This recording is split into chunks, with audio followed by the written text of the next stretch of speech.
Assalamualaikum warahmatullahi wabarakatuh. Waalaikumsalam warahmatullahi wabarakatuh. Yang saya hormati Ibu Kepala SDN 1 Sukalaksana, yang saya banggakan Ibu Bapak Guru SDN 1 Sukalaksana yang berkenan mengikuti kegiatan diseminasi program aksi nyata saya, kegiatan aksi nyata saya untuk modul 1.4, yakni tentang budaya positif. Di sini saya akan menjelaskan tentang pembuatan keyakinan kelas dan penerapan segitiga restitusi di sekolah. Yang menjadi latar belakang di sini, pembelajaran di sekolah akan berlangsung dengan baik jika didukung penerapan budaya positif. Dengan budaya positif akan terwujud pembelajaran yang berpihak kepada siswa, sehingga siswa bisa belajar dengan aman, nyaman, dan senang. Untuk mendukung terwujudnya budaya positif di sekolah, perlu adanya pembentukan keyakinan kelas dan penerapan segitiga restitusi di SDN 1 Sukalaksana. Oleh karena itu, perlu dilakukan sosialisasi tentang pembuatan keyakinan kelas dan penerapan segitiga restitusi bagi para guru dan siswa di SDN kita 1 Sukalaksana. Jadi saya bertujuan untuk mendapatkan pemahaman mengenai keyakinan kelas dan segitiga restitusi sehingga bisa diterapkan di sekolah ini untuk mendukung terwujudnya budaya positif di SDN 1 Sukalaksana. Yang menjadi tolak ukur keberhasilan kegiatan ini yakni adalah para Bapak Ibu guru mampu memahami konsep pembuatan keyakinan kelas dan penerapan segitiga restitusi. Adanya poster dan dokumen keyakinan kelas yang dipajang di setiap kelas, guru mampu menerapkan segitiga restitusi saat mengenai permasalahan siswa dengan posisi kontrol sebagai manajer. Murid mampu menemukan solusi serta memiliki nilai kebijakan pada dirinya. Dan terakhir, murid memiliki karakter profil pelajar Pancasila. Ini yang menjadi tolak ukurnya.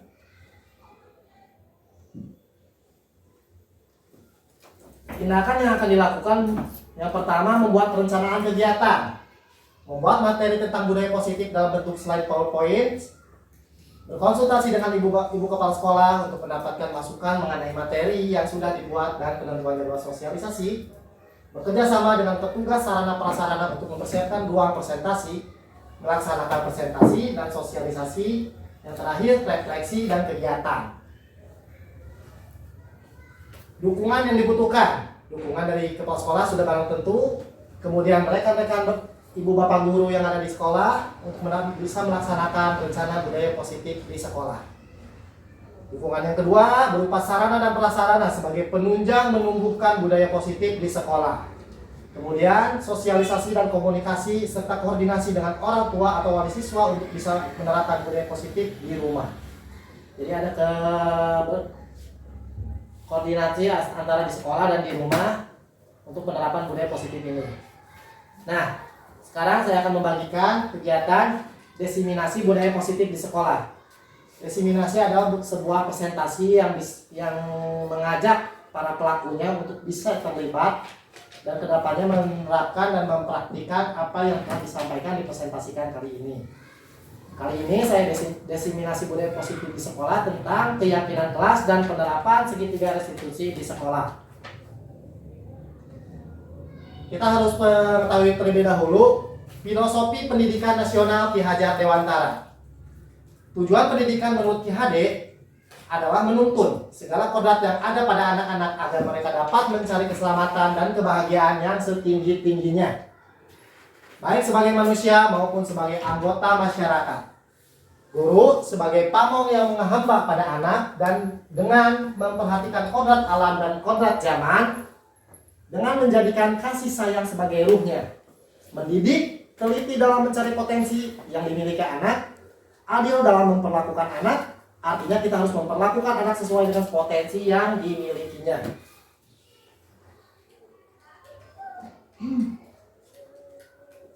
Nah, yang ini akan kita bahas tentang budaya positif. Apa-apa saja yang akan saya jelaskan untuk penerapan budaya positif di sekolah. Yang pertama di sini ada pembelajaran dengan paradigma baru. Kemudian disiplin positif itu sendiri, ada kebutuhan dasar manusia, motivasi perilaku manusia, restitusi posisi kontrol guru, keyakinan kelas, dan yang terakhir segitiga restitusi. Nanti saya akan jelaskan satu persatu. Yang pertama yakni tentang pembelajaran dengan paradigma baru. Sebelumnya, pembelajaran dengan paradigma baru yaitu proses pembelajaran yang dirancang berdasarkan prinsip pembelajaran yang terdiferensiasi sehingga setiap siswa belajar sesuai dengan kebutuhan dari tahap perkembangan untuk mewujudkan profil pelajar Pancasila. Pembelajaran terdiferensiasi adalah sebuah model pembelajaran yang memberikan banyak pilihan dalam prosesnya, mulai dari materi hingga metode pembelajaran, tapi bukan berarti memberikan banyak tugas yang beragam. Di sini kita bisa lihat pelajar Pancasila, profil pelajar Pancasila. Ada berapa Ibu? Bapak? Untuk profil pelajar Pancasila? 6. Di sekolah kita memang belum menerapkan kurikulum merdeka, tapi masih dalam proses kurikulum untuk bisa mengikuti kurikulum merdeka. Namun di profil pelajar Pancasila harus mulai disisipkan dalam beberapa kegiatan-kegiatan pembelajaran di kelas. Seperti kita menyisipkan penilaian-penilaian mengacu dengan profil pelajar Pancasila ini atau P6 ini. Yang pertama apa? Beriman. Beriman, bertakwa kepada Tuhan Yang Maha Esa. Yang kedua, kebinekaan global. Yang ketiga, gotong royong. Yang keempat, kelima, kritis dan yang terakhir, mandiri. Itu profil pelajar Pancasila yang harus kita sisipkan dalam setiap kegiatan pembelajaran, penilaian yang kita berikan di kelas. Selanjutnya, di sini saya akan intermezzo sedikit. Anda dan teman Anda akan melakukan kegiatan. Cobalah buka. Anda adalah A, sebagai si A. Tugas Anda adalah mengepalkan salah satu tangan Anda. Coba bayangkan bahwa Anda menyimpan sesuatu yang sangat berharga di dalam kepalan tangan Anda. Anda perlu menjaga benda tersebut sekuat tenaga karena benda yang ada di dalam tangan tersebut begitu penting untuk kehidupan Anda. Kemudian rekan Anda menjadi si B. Tugasnya adalah mencoba dengan segala cara untuk membuka kepalan tangan. Bisa dengan membujuk, menghardik, mengintimidasi, memarahi, menggoda, menggelitik, bahkan menawari Anda uang agar bersedia membuka kepalan tangan yang Anda kepal. Apakah Anda akan membuka kepalan tangan tersebut? Hah? Tidak. Apakah akan sekuat tenaga mempertahankan? Ya. Apabila si B membujuk kita dengan uang? Tidak akan terbujuk rayu. Baik, tapi uang lebih. Ya. Kalau lebih mah lebih besar. Ya. lebih besar dari kepala mah pasti. Jika kemarin mau Kan membayangkan. Kan membayangkan Membayangkan tangan sesuatu genggaman ini ada sesuatu yang berharga, banyak yang ingin merampas, membujuk, merampas apa yang ada di kepala kita. Kalau uang lebih besar, Walaupun dengan sekuat tenaga ataupun dengan bujukan, rayuan, ataupun godaan, apabila kita sudah meyakini apa yang ada dipegang di kepala tangan kita itu akan begitu sangat penting bagi kita, sekuat tenaga pun kita akan coba mempertahankannya. Nah, mungkin itu sebuah gambaran tentang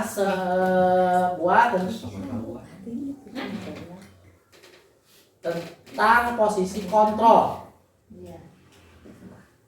Nah, selanjutnya ada psikiater dan pendidik, yakni Dr. William Glasser dalam kontrol teori yang kemudian berkembang dan dinamakan teori terapi. Choice teori yang meluruskan beberapa miskonsepsi tentang makna kontrol. Ilusi guru mengontrol murid. Pada dasarnya kita tidak dapat memaksa murid untuk berbuat sesuatu jikalau murid tersebut memilih tidak melakukannya. Walaupun tampaknya guru sedang mengontrol perilaku murid tersebut. Hal demikian terjadi karena murid sedang mengizinkan dirinya dikontrol. guru menjadikan kebutuhan dasar yang dipilih oleh murid tersebut. Ini teori kontrol menyatakan bahwa semua perilaku memiliki tujuan, bahkan terhadap perilaku yang tidak disukai. Yang kedua, ilusi bahwa semua penguatan positif, efektif, dan bermanfaat. Penguatan positif atau bujukan adalah bentuk-bentuk kontrol segala usaha untuk mempengaruhi murid agar mengulangi suatu perilaku tertentu. Suatu usaha untuk mengontrol murid tersebut dalam jangka waktu tertentu, kemungkinan murid tersebut akan menyadarinya dan mencoba untuk menolak bujukan kita. Atau bisa jadi murid tersebut menjadi tergantung pada pendapat sang guru untuk bisa berusaha lebih lagi.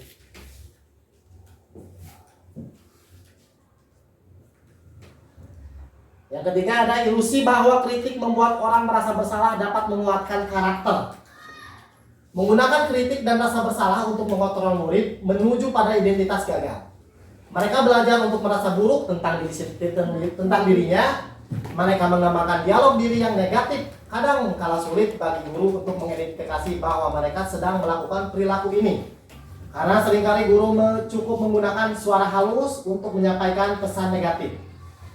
Ilusi bahwa orang dewasa memiliki hak untuk memaksa. Banyak orang dewasa yang percaya bahwa mereka memiliki tanggung jawab untuk membuat murid-murid berbuat hal tertentu. Apapun yang dilakukan dapat diterima selama ada sebuah kemajuan berdasarkan sebuah pengukuran kinerja. Pada saat itu pula, orang dewasa akan menyadari bahwa perilaku memaksa tidak akan efektif untuk jangka waktu yang panjang. Dan sebuah hubungan permusuhan akan bisa terbentuk apabila itu terjadi.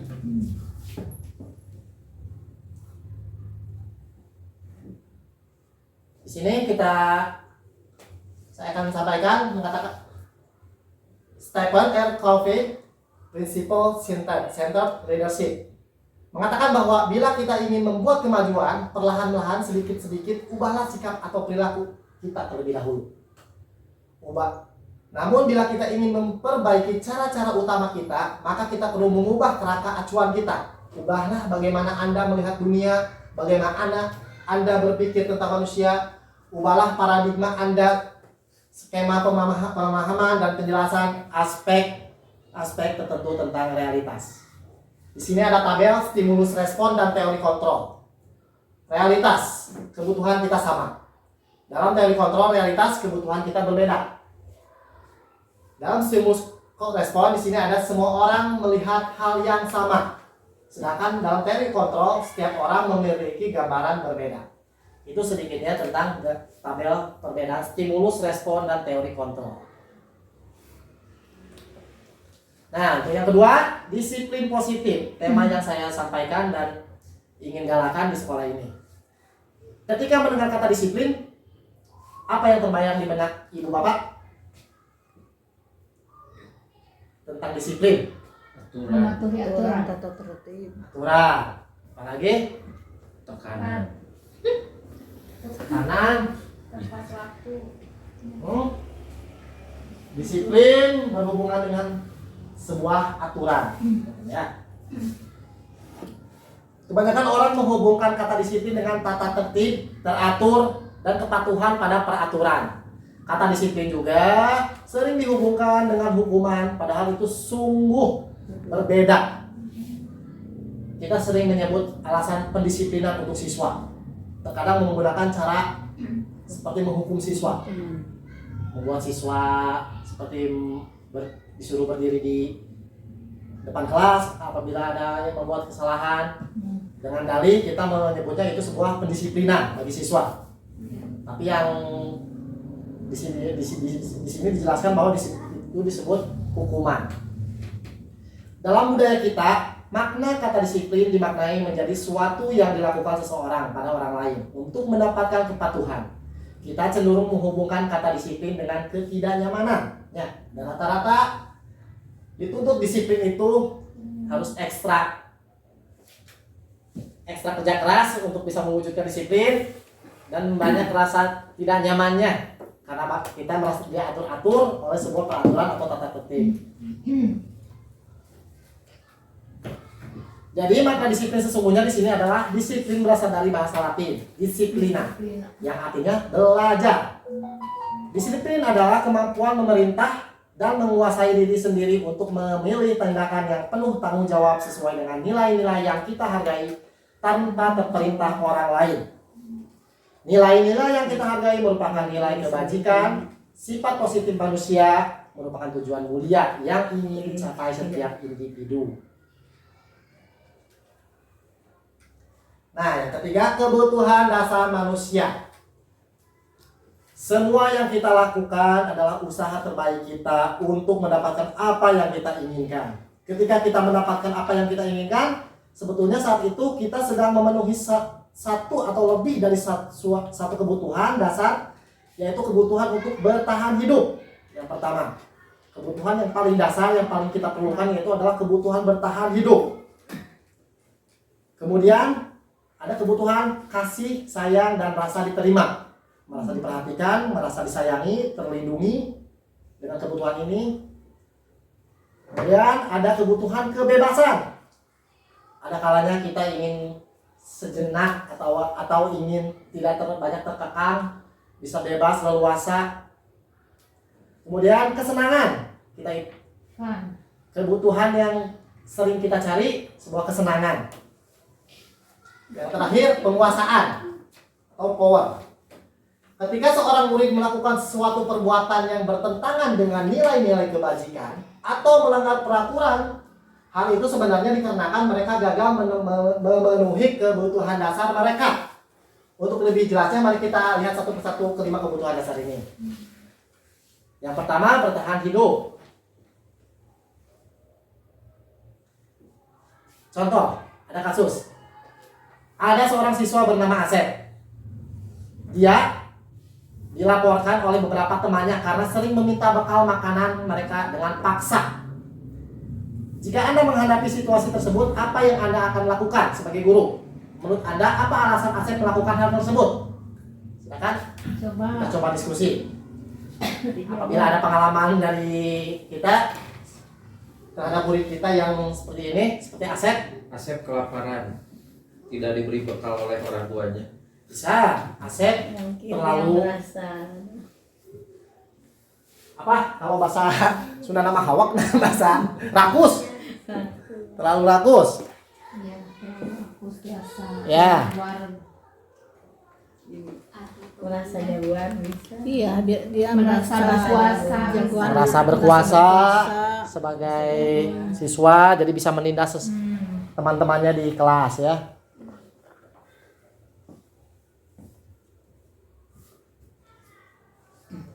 Langkah yang sesuai penerapan disiplin positif adalah mencari alasan dulu. Asep melakukan tindakan tersebut supaya mengetahui kebutuhan mana yang ingin dipenuhi oleh Asep. Asep mencari kebutuhan yang mana? Bertahan hidup, kasih sayang, kebebasan, kesenangan, atau penguasaan. Penguasa. Apa yang ada dalam diri Asep? Kebutuhan penguasaan. bisa jadi Asep lapar karena orang tuanya tidak membawakan bekal. Seperti Bapak bisa. Iqbal, ya. Untuk Supaya bertahan hidup. untuk bertahan hidup. Ya. Bisa Hidup bisa. Asep merasa bosan karena menu bekal makan siangnya terlalu sama. Tidak, kebebasan. Asep menuntut kebebasan. Ya. Teman Asep menjadi perhatian kepadanya. Apabila ya. Ini Artinya boleh itu. kasih sayang dan rasa diterima. Ya.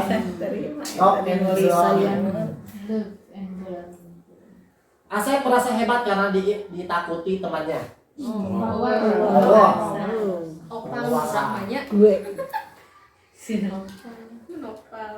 Asep hanya iseng dan merasa senang mengganggu temannya. Asep mencari kesenangan. Kita bisa identifikasi apabila kita menemukan kejadian di sekolah atau di kelas kita dengan murid yang mempunyai karakter yang agak beda dengan karakter yang lain, kita bisa mengidentifikasi kebutuhan dasar apa yang mereka sedang cari. Identifikasi dulunya kata belakang. Nah, yang keempat, motivasi perilaku manusia. Diana Gossin dalam bukunya restructuring school discipline. bahasa itu Mau ikan deui. Menyatakan ada 3 motivasi perilaku dasar manusia. Yang pertama, satu, untuk menghindari ketidaknyamanan atau hukuman. Yang kedua, untuk mendapatkan imbalan atau penghargaan dari orang lain. Yang ketiga, untuk menjadi orang yang mereka inginkan dan menghargai diri sendiri dengan nilai yang mereka percaya. Itu 3 motivasi yang Daini Gosen tuliskan dalam bukunya. Yuzin. Nah, kita coba lagi dalam studi kasus ini. IPA kurang menguasai pelajaran matematika, sehingga pada saat pelajaran tersebut dia lebih banyak berdiam diri atau menggambar di buku pelajarannya.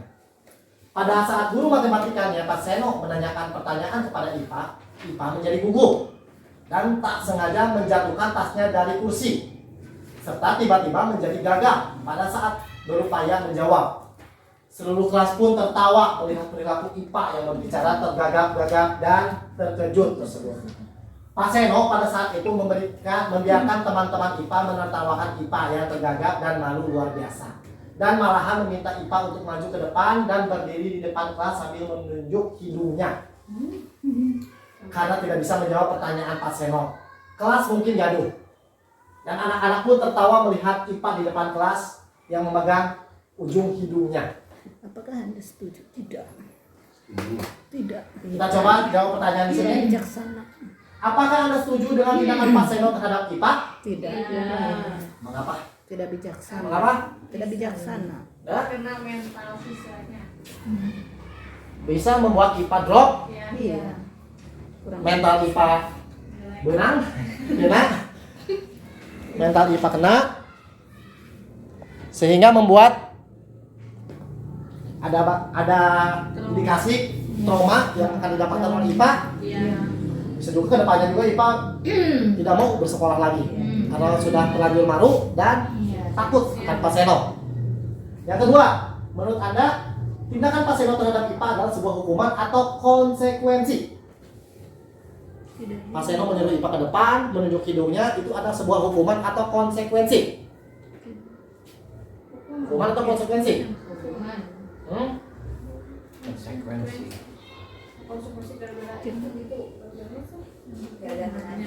Apa?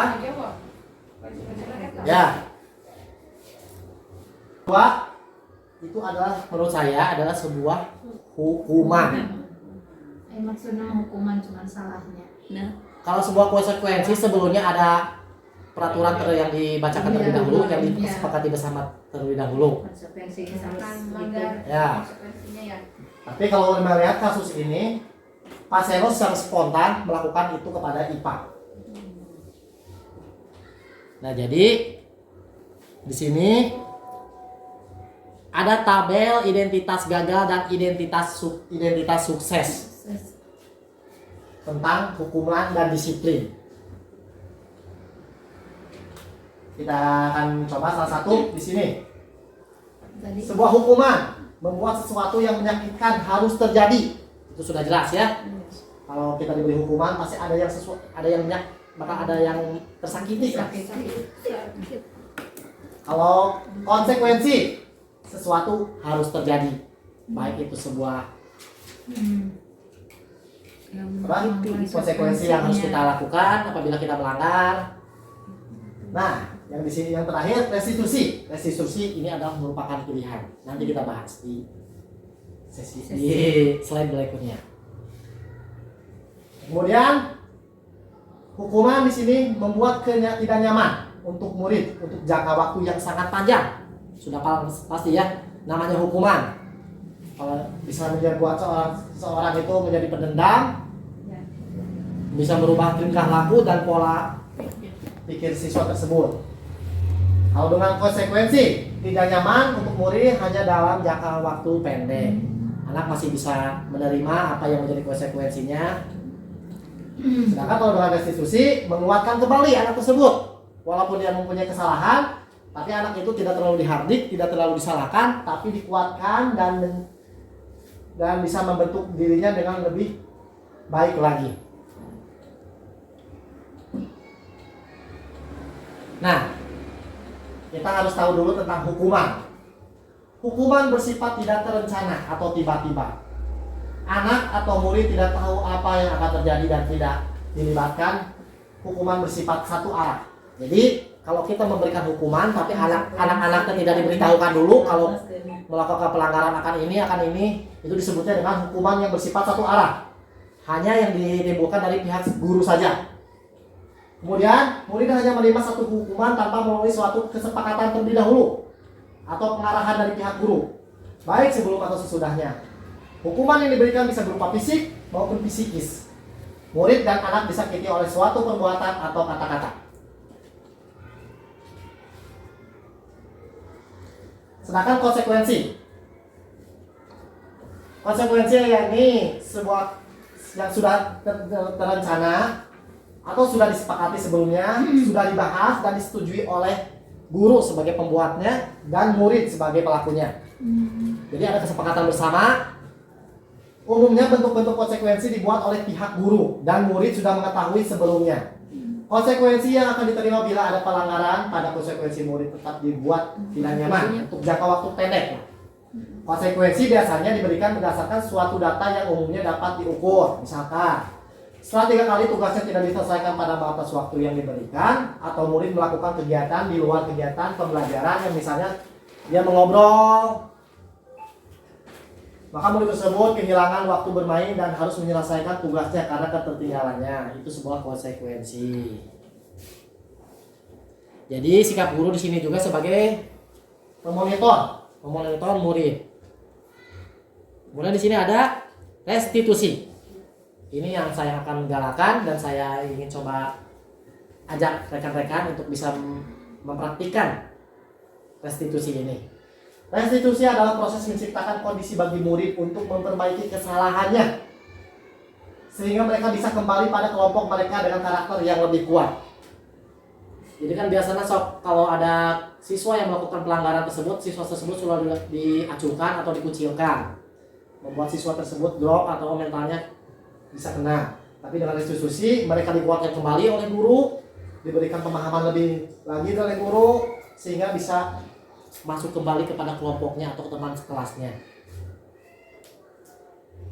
Restitusi juga merupakan proses kolaboratif yang mengajarkan murid untuk mencari solusi untuk masalah mereka dan membantu murid berpikir tentang orang seperti apa yang mereka inginkan.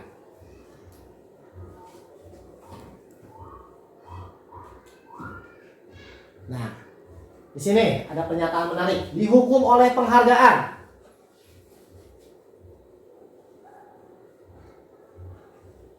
Pernyataan dari hasil pengamatan selama ini tindakan-tindakan memberikan penghargaan yang nilainya sama dengan hukum.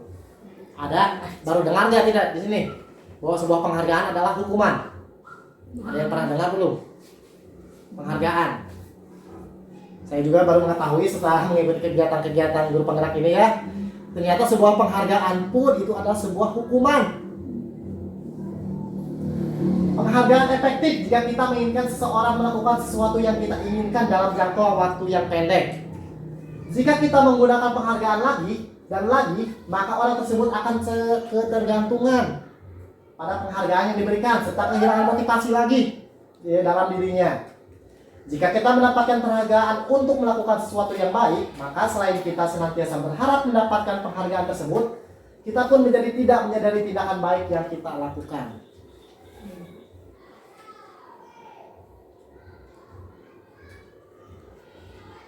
Di sini penghargaan tidak efektif seperti apa? Suatu penghargaan adalah suatu benda atau peristiwa yang diinginkan, yang dibuat dengan persyaratan hanya jika Anda melakukan hal ini maka Anda akan mendapatkan penghargaan yang diinginkan. Jika saya mengharapkan suatu penghargaan dan tidak mendapatkannya, maka saya akan kecewa dan berkecil hati. Serta kemungkinan lain, saya tidak akan berusaha sekeras seperti sebelumnya. Jika kita memberikan seseorang suatu penghargaan untuk melakukan sesuatu, maka kita harus terus-menerus memberikan penghargaan itu. Jika kita ingin orang tersebut meneruskan perilaku yang kita inginkan. Jadi intinya untuk penghargaan tidak efektif ini mungkin Sebuah penghargaan menjadi ketergantungan dari siswa. Siswa mengerjakan sesuatu itu hanya berharap ada penghargaan tanpa ada motivasi langsung dalam dirinya siswa. Ya. Dan kita pun sebagai guru mungkin tidak akan selamanya terus-menerus untuk bisa memberikan penghargaan kepada siswa, baik berupa benda ataupun berupa pujian, tapi tidak selamanya guru bisa menyediakan itu. Yang kedua, ada penghargaan merusak hubungan. Ketika seorang diberi penghargaan atau dipuji di depan orang banyak, yang lain akan merasa iri. Pasti itu ada ya. Alasan dari kita memberikan penghargaan itu adalah supaya anak termotivasi. Anak bakal lebih baik lagi. Namun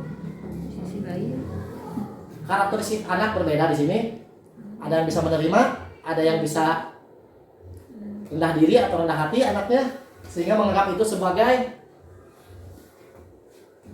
hukuman bagi mereka yang tidak bisa mendapatkan penghargaan tersebut. Ya. Sebagian dari mereka akan tidak menyukai orang yang diberikan penghargaan. Biasana sok ladang abaudang kanu pinter teh. Diberi penghargaan, dipasihkan penghargaan ke guruna. Sedangkan manehna bisa mengikuti atau mengejar prestasi rekannya itu. Kemudian yang kedua, jika seorang guru sering memberikan penghargaan kepada murid-muridnya, besar kemungkinan murid-muridnya termotivasi hanya untuk menyenangkan gurunya saja. Mereka tidak akan bersikap jujur lagi. Bisa jadi seorang murid melakukan segala cara untuk bisa mendapatkan hal penghargaan tersebut tanpa melihat tanggung jawabnya, komitmennya, apalagi kejujurannya. Yang penting dia dapat penghargaan, agar bisa si guru itu tetap senang kepadanya, si guru itu tetap bisa memberikan penghargaan kepadanya, sehingga si murid itu membuat segala cara agar bisa mendapatkan perhatian lebih lagi dari guru tersebut. Penghargaan menciptakan persaingan di dalam kelas, dan persaingan menciptakan kecemasan. Sudah tentu persaingan itu tidak baik. Walaupun segi kompetitif yang ada di sekelas kita selalu ditingkatkan agar anak-anak terbiasa belajar berkompetisi, namun tidak semua anak bisa menerima kegiatan tersebut. Mereka yang percaya bahwa mereka tidak memiliki kesempatan untuk mendapatkan penghargaan akan berhenti mencoba.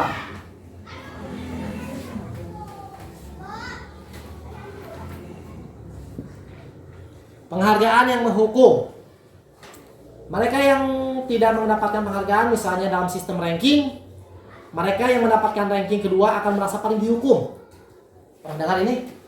Jadi kita selalu mengumumkan siswa dalam kegiatan samen, ya, juara-juara kelas. 1, 2, 3. 1, 2, 3 kita buat, kita berikan penghargaan hadiah dari sekolah untuk siswa-siswa yang berprestasi di tiap kelasnya. Namun di sini kita bisa lihat, misalnya ada sistem ranking. Mereka yang mendapatkan ranking kedua akan merasa paling dihukum. Itu kenapa? Ada yang mengerti? Karena tidak bisa mendapatkan posisi yang pertama. Apalagi dipublikasikan secara ramai ya dengan masyarakat, orang tua. Mungkin ada kebanggaan tersendiri, mereka bisa naik ke panggung mendapatkan penghargaan walaupun tidak jadi yang pertama. Namun ada hal kecil, mereka juga ingin setidaknya menjadi yang pertama sebagai juara kelas. Memberikan penghargaan dan hukuman adalah hal yang sama karena keduanya mencoba mengandalkan perilaku seseorang. Karena orang pada dasarnya tidak suka dikendalikan dalam jangka waktu yang lama. Penghargaan akan terlihat berbagai hukuman. Jika suatu penghargaan diharapkan, namun Anda tidak mendapatkannya, Anda akan merasa dihukum.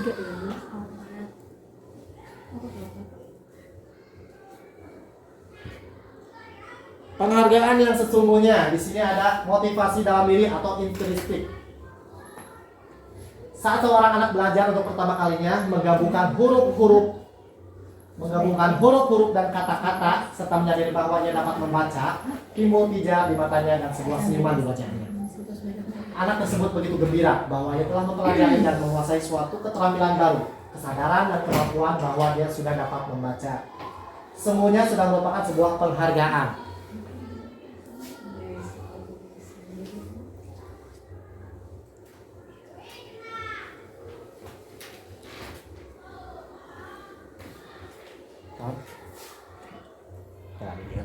Sekedap, baru ngejelaskan.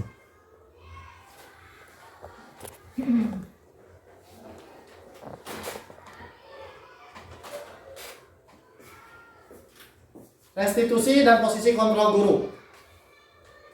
Kembali Diana Gosen dalam bukunya Restitusi di School Discipline mengemukakan bahwa guru perlu meninjau kembali penerapan disiplin di dalam ruang-ruang kelas mereka selama ini.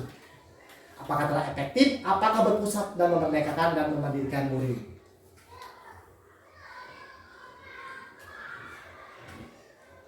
Nah, posisi kontrol guru ada 5. Yang pertama, penghukum. Yang kedua, pembuat rasa bersalah. Yang ketiga, teman. Yang keempat, pemantau. Dan yang terakhir, manajer. Ini adalah posisi-posisi kontrol seorang guru yang harus kita kuasai. Yang harus kita kuasai yakni adalah posisi manajer.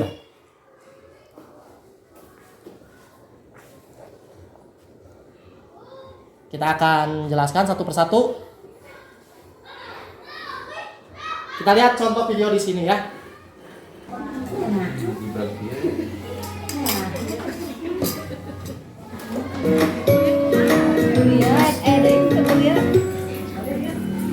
Salam bahagia Ibu dan Bapak guru hebat. Dalam penerapan disiplin positif restitusi, salah satu program yang dikembangkan adalah 5 posisi kontrol. 5 posisi kontrol dalam restitusi adalah orang pendidik agar dapat. Pada video kali ini, kita akan membahas tentang 5 posisi kontrol yang dikembangkan oleh Diana Gosen dan contoh penerapannya.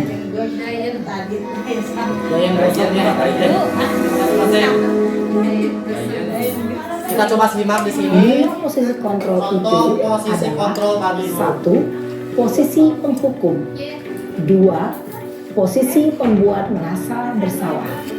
3. Posisi teman. 4. Posisi pemantau atau monitor. Dan 5. Posisi manajer. Untuk lebih memahami kelima posisi tersebut, mari kita saksikan kasus Naren yang terlambat hadir 20 menit di sekolah dan melihat bagaimana kelima posisi kontrol dalam menghadapi masalah tersebut.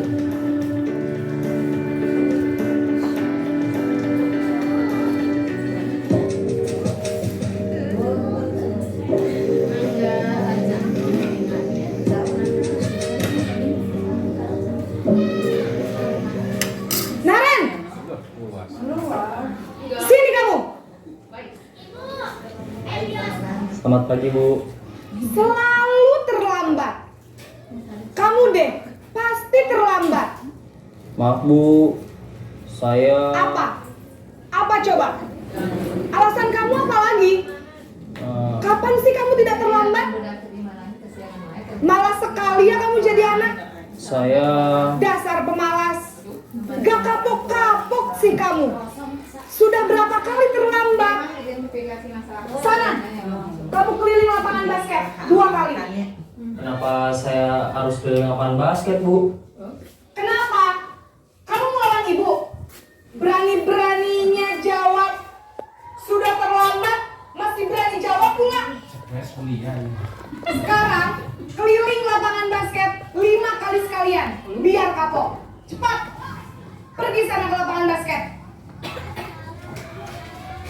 Posisi penghukum biasanya berbicara dengan nada tinggi, menghardik, menunjuk-nunjuk, menyakiti, dan menyindir. Hukuman bisa berupa fisik maupun psikis. Ibu dan Bapak guru hebat. Dampak yang terjadi pada murid ketika guru berada pada posisi penghukum adalah murid cenderung akan memberontak, bahkan menyimpan dendam. Ibu, kalau ibu.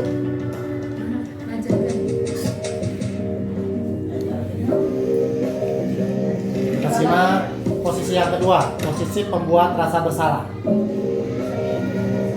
Naren!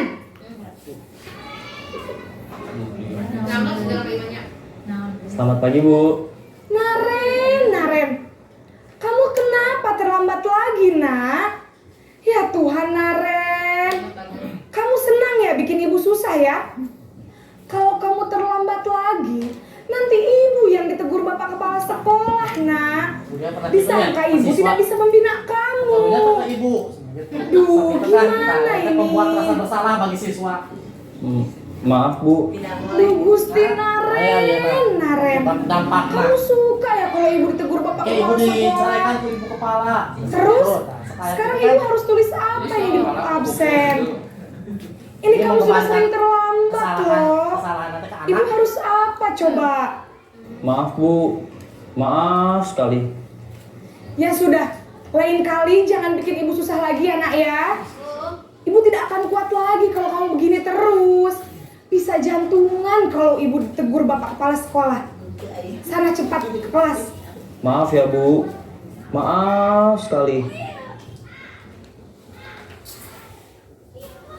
Posisi pembuat rasa bersalah berbicara dengan nada tenang, cenderung lembut. Namun kata-kata yang diutarakan membuat murid merasa menjadi orang yang gagal, memandang buruk dirinya sendiri, merasa tidak berharga, dan tidak sanggup membahagiakan orang lain. Ketika guru mengambil posisi pembuat rasa bersalah, murid akan menganggap dirinya yang bersalah dan ia akan menyimpan emosi negatif tersebut di dalam dirinya. Yang ketiga, posisi sebagai teman.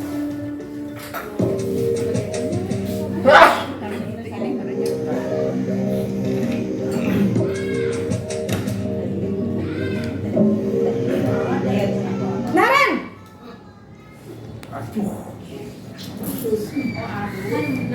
Selamat pagi Bu. wah sudah jam berapa ini nak? Terlambat lagi ya sayang. Istilah di bahasa Sunda, Iya Bu, ini nyungkun. ya, habis. Tuh saya Nyungkun, mau karena. saya Bu. Kamu malah menyalahkan ibu kamu. Kamu bukannya anak yang larinya paling kencang. Kok terlambat sih? Iya Bu, saya memang terlambat bangun tadi. Jadi biarpun saya lari kencang, tetap gak kekejar Bu. Ya sudah sana. Nanti lain kali larinya lebih kencang lagi ya. Biar gak terlambat lagi. Bikin seneng ibu. Demi ibu. Bisa kan? Bisa lah Bu. Ya sudah sana masuk kelas. Ibu beresin urusan absen kamu. Kamu ini ada-ada saja. Dalam posisi teman, guru berbicara dengan nada suara ramah, akrab, cenderung bersenda gurau untuk menjaga suasana tetap santai. Murid akan merasa senang, aman, dan akrab dengan guru. Identitas yang tercipta adalah identitas sukses atau berhasil. Namun, perlu diingat, karena ini masih dorongan eksternal, maka ada faktor ketergantungan dari murid kepada orang tertentu. Di sini guru absennya, sehingga di lain waktu murid bisa berperilaku baik, namun hanya kepada orang-orang tertentu saja. Yang keempat, posisi pemantau dan monitor.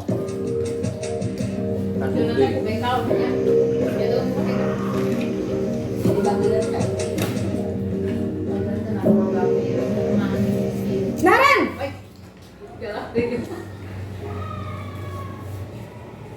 Selamat pagi Bu. Naren, apa peraturan sekolah kita tentang jam berapa kita harus masuk sekolah, nak? Kita harus di sekolah jam 7 Bu. Iya betul, sekarang sudah jam 7.20. Naren sudah tahu konsekuensinya jika terlambat hadir. Paham Bu.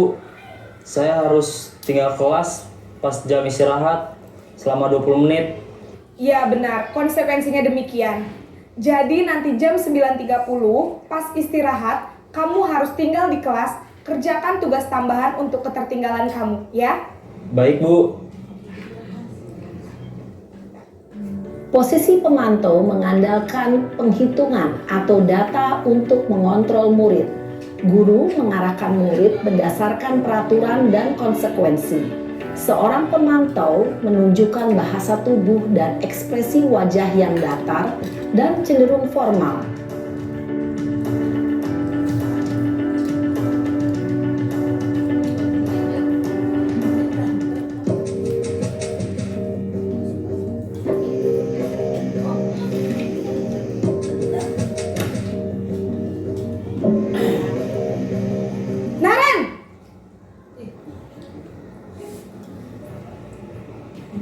Selamat pagi, Bu. Selamat pagi Naren. Maaf, Bu. Saya terlambat.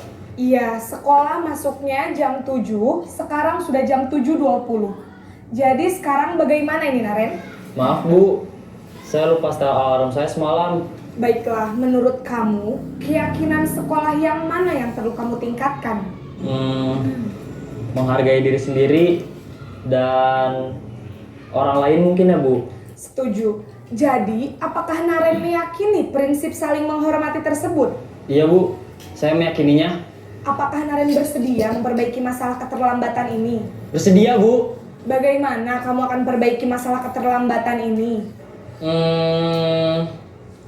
Saya akan coba untuk tidak lupa menyetel alarm saya, Bu.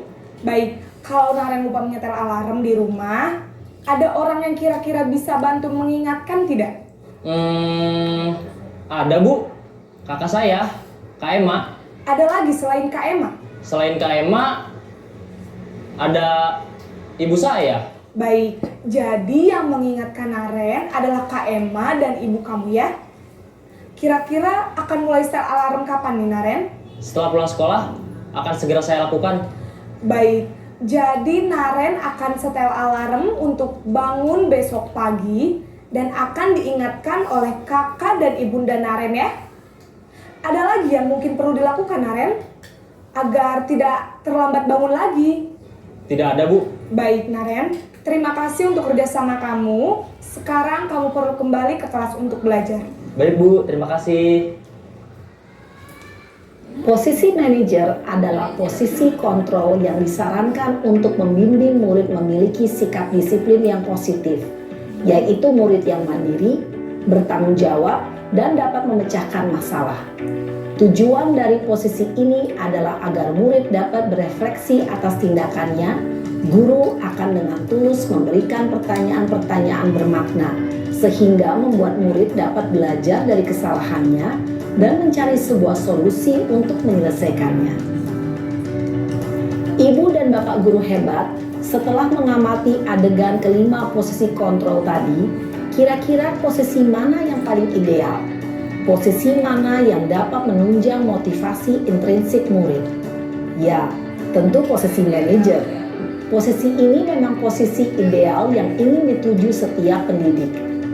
Pada posisi inilah, guru dapat menerapkan disiplin positif yang berpihak pada murid, yang memerdekakan murid.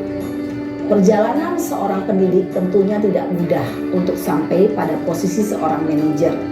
Namun, tujuan kita pasti, yaitu menciptakan murid-murid yang mandiri, merdeka, dan bertanggung jawab.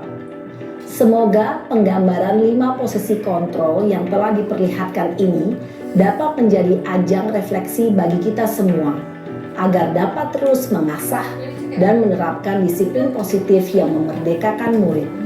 Mari terus berlatih dan bersemangat. Selamat menerapkan. Salam dan bahagia, Ibu dan Bapak guru hebat.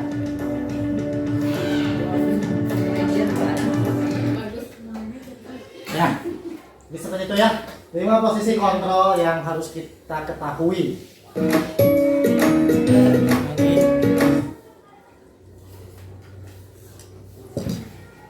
Jadi ibu dalam posisi yang ibu bapak di sini sudah ada di posisi yang mana sebagai guru? Kontrolnya. Sudah ya di mana? Saya kadang suka masih jadi penghukum, masih kadang Iya. juga ya, masih belum bisa menahan emosi. Kadang suka ada menghukum-hukum anak dengan saya enaknya, suka ada saya juga. Ya intinya belum sampai ke tahap 5. teman lah paling ya Bu. Saya mah. Iya. Kalau saya mah ya belum Memang susah memantau lumayan terus mulai Kadang dikuasai. emosi tidak terkontrol. Nah itu Bu, emosi kita lihat dari anak-anak, apalagi kitanya membawa permasalahan dari rumah atau dari luaran dibawa ke sekolah, sudah ya jadi pelampiasan lah anak-anak tuh ya. Ada anak-anaknya gak terlalu banyak melanggar, tapi mungkin karena ini mah pengalaman pribadi, ya kadang suka ada inilah kebawa gitu.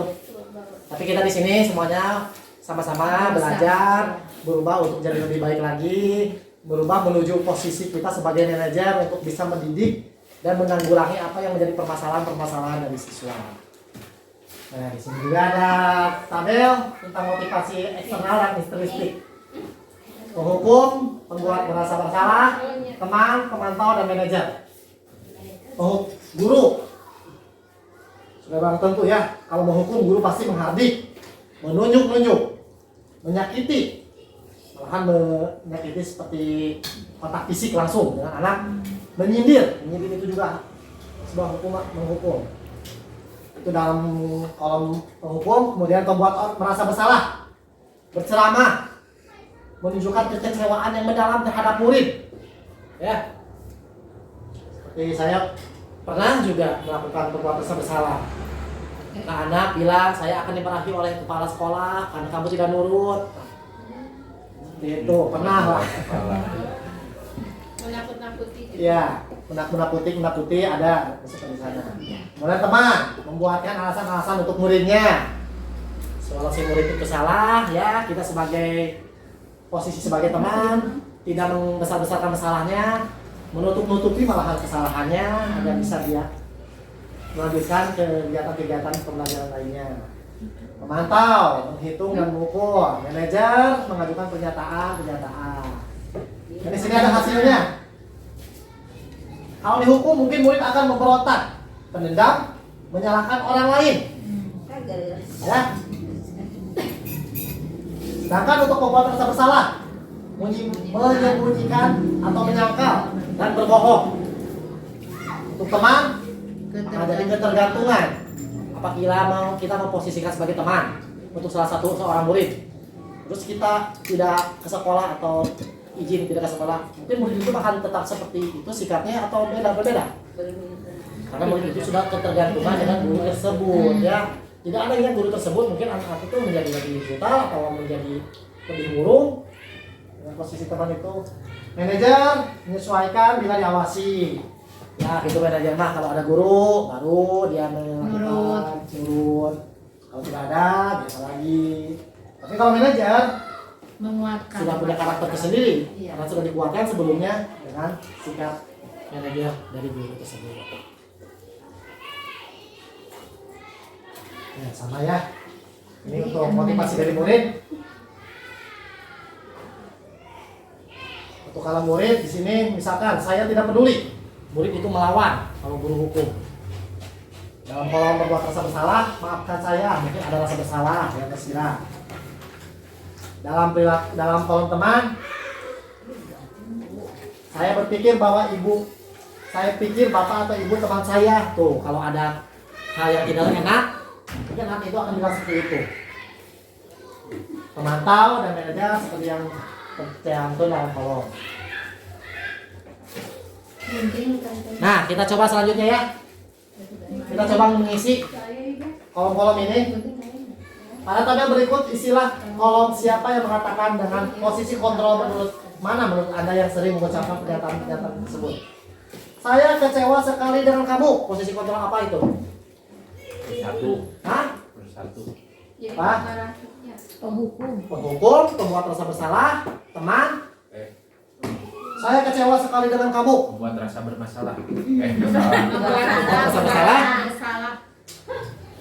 atau penghukum. Saya kecewa Dua. kamu. Saya kecewa sekali bila kita kepada murid yang menindak murid dengan kata-kata ini. Kita masuk posisi kontrol apa? Saya kecewa sama kamu. Walaupun dengan nada yang halus atau nada yang kasar, tapi perkataan ini masuk dalam posisi kontrol seperti apa? Dua. Merasa bersalah. Pembuat rasa bersalah. Ya. Berupa tindakan langsung. Nah, ya seperti itu. Yang kedua, kamu tidak pernah benar melakukannya. Penghukum. Apa ini? Penghukum. Apa? Tidak pernah. Kamu tidak pernah benar melakukannya. Penghukum kayaknya. Dari intonasi tinggi apa itu? Rendah. Makanya saat intonasi nada dalam kalimat kuat kamu tidak pernah benar melakukannya. Penghukum. Penghukum Hukum. atau pembuat rasa bersalah. Tiga etaken. Pembuat rasa bersalah. Penghukum itu sudah menghardik. Kamu tidak pernah benar melakukannya. Kalau itu mah tadi teh Makanya tadi hardikannya. Dia menghardik. Teman, kerja dulu. Ayolah lakukan demi saya. Mau enggak? Teman. Hah? Teman. Mikir. Posisi Oke, teman. betul. Ya. Apakah Apakah kamu mau mendapatkan Fisher bintang hari ini? Pemantau. Pemantau Ya. atau teman? Pemantau. Kayak nak. Pemantau. Pemantau. Bagaimana kamu bisa menyelesaikannya? Manajer. Pertanyaan yang tidak menjatuhkan, apalagi bisa mengerti, tapi menguatkan. Kemudian yang selanjutnya, kamu selalu yang paling terakhir. Alas ya. Kamu yang selalu yang paling terakhir. Apa itu? Penghukum? Pembuat rasa bersalah?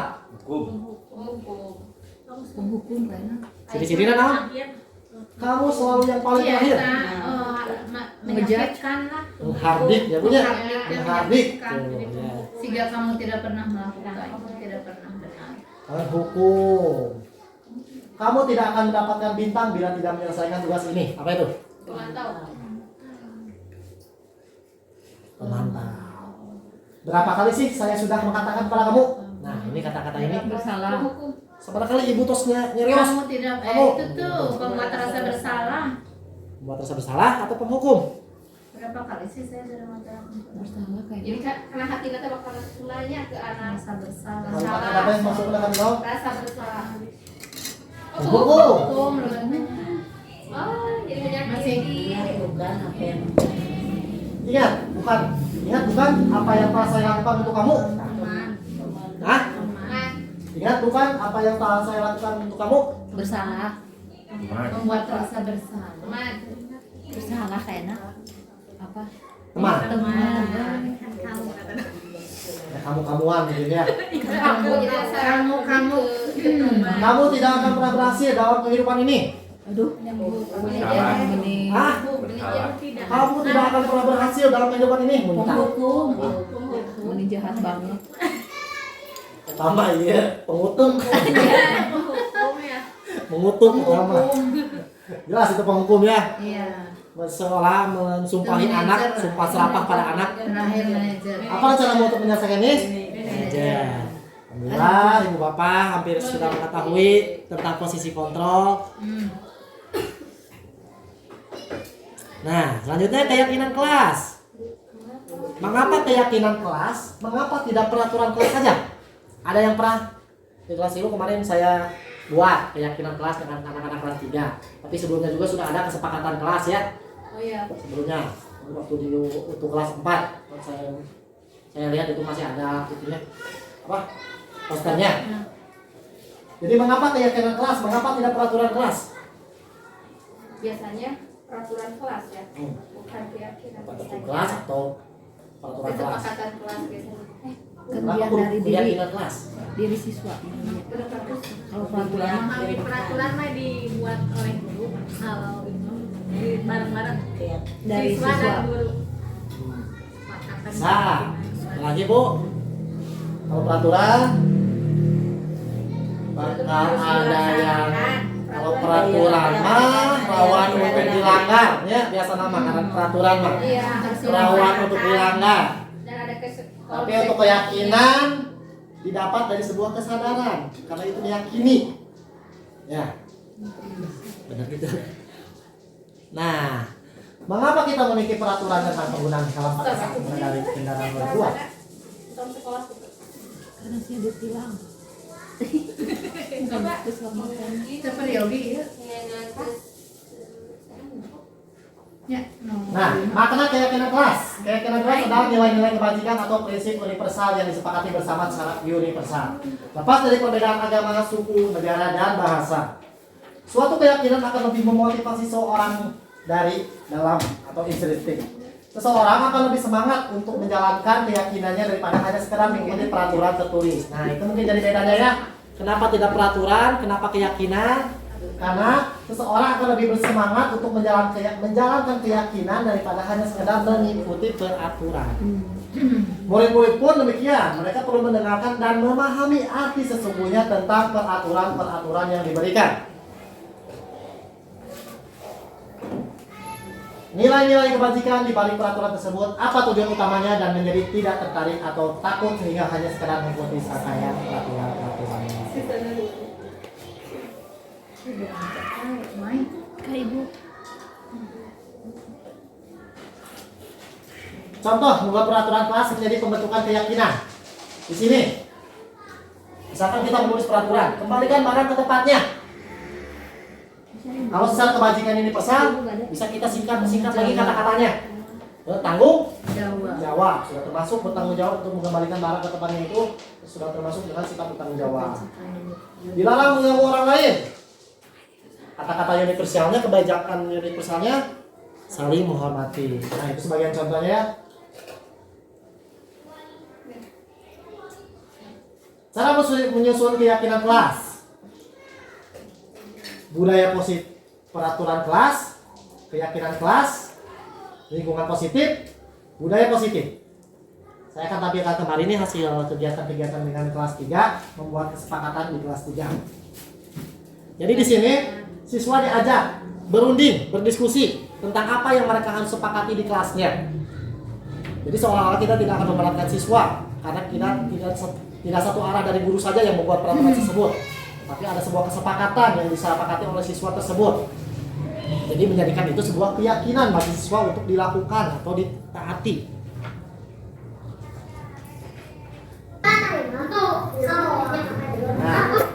Nah, kesepakatan pertama menjaga kebersihan. So, put sing adun ya.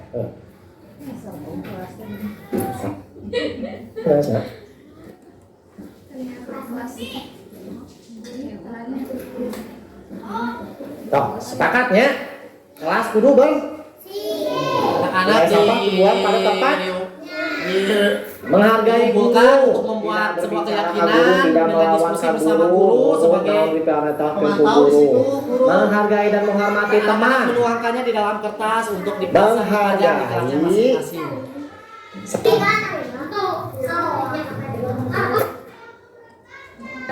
3. Kesepakatan kelas 3 ada berapa?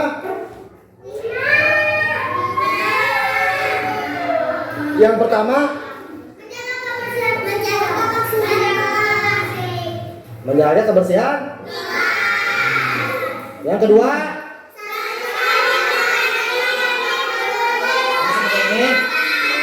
menghargai dan menghormati. 3.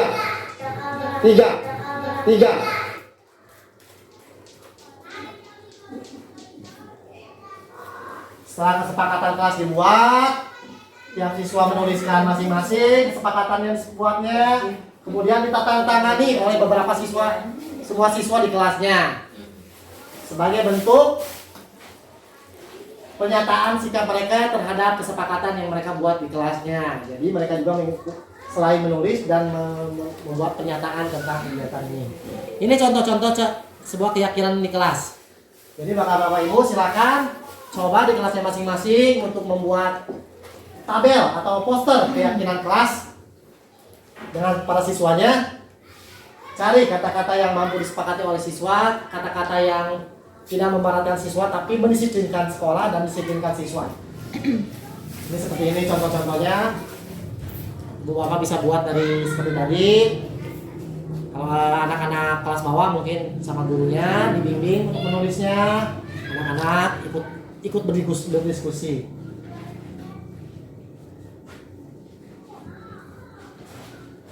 Nah, ini yang terakhir ada segitiga restitusi. Siapa yang pernah mendengar kata-kata ini? Segitiga restitusi. Segitiga restitusi adalah suatu proses dialog yang dijalankan oleh guru atau orang tua agar dapat menghasilkan murid yang mandiri, bertanggung jawab dengan menciptakan kondisi bagi siswa agar memperbaiki kesalahan mereka, sehingga mereka bisa kembali pada kelompok mereka dengan karakter yang lebih kuat. Di sini dalam mempraktikkan segitiga restitusi, guru harus memposisikan kontrolnya sebagai posisi manajer.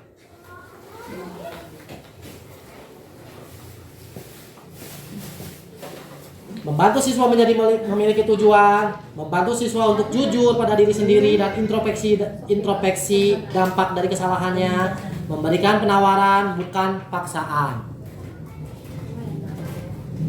Nah, ini contoh segitiganya restitusinya. Ada 3 tahapan untuk bisa memulai segitiga restitusi. Yang pertama, menstabilkan identitas. Jadi misalkan kalau ada contoh anak yang melakukan kesalahan, kita menstabilkan identitasnya terlebih dahulu. Menanyakan mengapa anak melakukan tersebut, kemudian kita memberikan sebuah maunya pertama upahan gitu ya, upahan. Tidak apa-apa berbuat salah, ibu, bapak juga pernah berbuat salah, semua manusia pernah berbuat salah. Nah, itu sebuah penstabilan identitas bagi siswa yang melakukan kesalahan. Kemudian validasi tindakan yang salah. Setelah menstabilkan itu, validasi tindakan yang salah.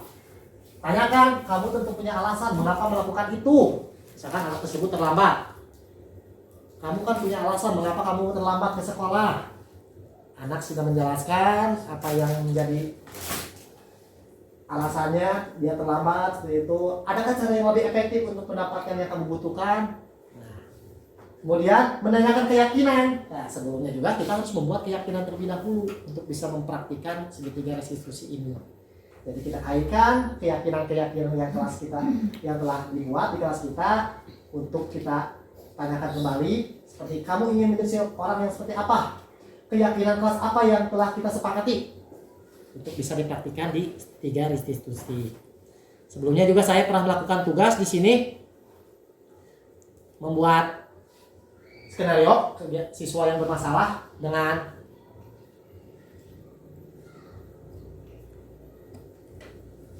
melakukan segitiga restitusi.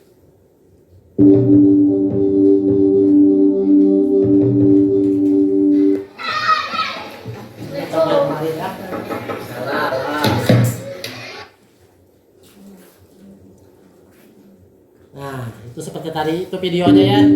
Setidaknya ibu bapak pernah melihat di channel YouTube saya. Nanti saya share linknya. Subrek. Serahkan subrek sekalian. Nah, tahapan segitiga restitusi tadi menstabilkan identitas, restitusi.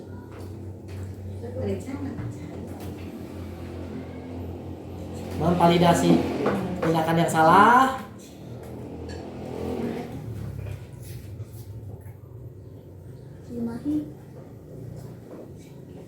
menanyakan keyakinan. Nah, itu adalah tahapan dari segitiga restitusi.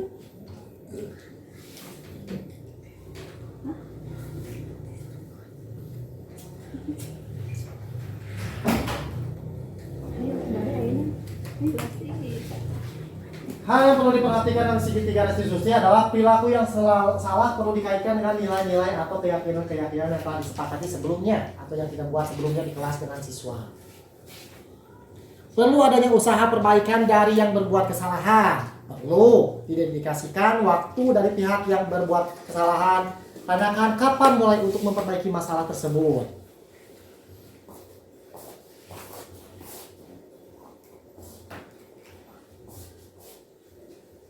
Nah, yang terakhir, jika permasalahannya ringan, maka tidak perlu melakukan tahapan segitiga restitusi secara berurutan.